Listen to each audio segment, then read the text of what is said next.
రాష్ట్రంలో ఆర్థిక కష్టాలున్నా సంక్షేమానికి నిధులిస్తున్నామన్నారు మంత్రి వివేక్ వెంకటస్వామి. ఏఐతో వైట్ కాలర్ ఉద్యోగాలపై ప్రభావం పడుతుందన్నారు. ఐటీఐ ఉపాధి కోర్సులు చేసిన వారికి ఉద్యోగ భద్రత ఉంటుందని తెలిపారు. సంగారెడ్డి జిల్లా గుమ్మడిదల మున్సిపాలిటీలో పర్యటించారు. టామ్కామ్ కు 90 కోట్లు నిధులిచ్చి నిరుద్యోగ అభ్యర్థులకు ట్రైనింగ్ ఇస్తున్నామని తెలిపారు. ప్రజా పాలనలో ప్రజల సమస్యల పరిష్కారానికి కృషి చేస్తున్నామని చెప్పారు మంత్రి వివేక్ వెంకటస్వామి. నగర అభివృద్ధి దాంట్లో శాంక్షన్ అయ్యి ఇక్కడ భూమి పూజలు కూడా చేయడం జరిగింది.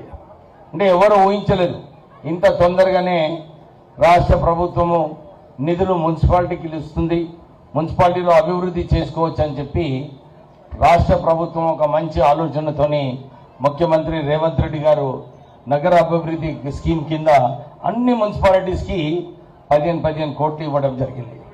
కానీ నేను వారికి చెప్పిన మా పట్టణంచెరు నియోజకవర్గానికి సరిపోదు, దీనికి ఇంకా ఎక్కువ నిధులు ఇవ్వాలని చెప్పి నేను వారిని కోరడం జరిగింది.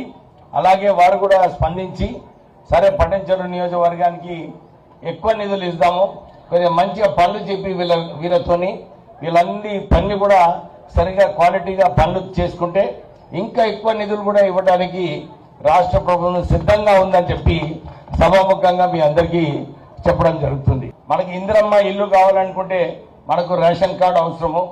చాలా చక్కగా కట్టుకున్నారు. 600 స్క్వేర్ ఫుట్లో 5 లక్షల రూపాయలు వారు చెప్తున్నారు అన్నమాట లబ్ధిదారులు.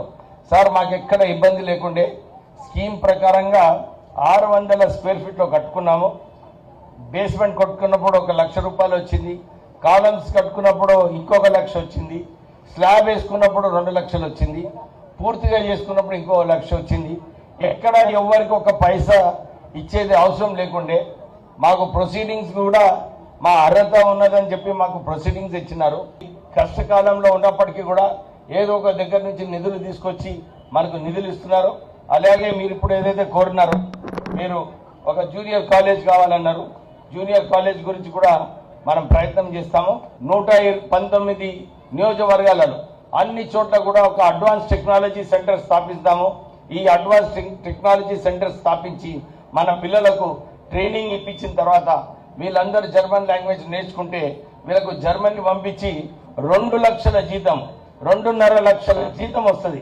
సో ఎవరైతే నేను చెప్పిన శ్రీనివాస్ గౌడ్ గారికి ఇతర నాయకులకు కూడా ఎవరైతే నిజంగా జర్మన్ లాంగ్వేజ్ నేర్చుకుంటారో బయటి దేశాలకు పోయి మంచిగా పని చేసుకుందాం అనుకుంటున్నారో మా అడ్వాన్స్ టెక్నాలజీ సెంటర్లో మీరు జాయిన్ అయ్యి ట్రైనింగ్ చేపిస్తే మా రాష్ట్ర ప్రభుత్వం ద్వారా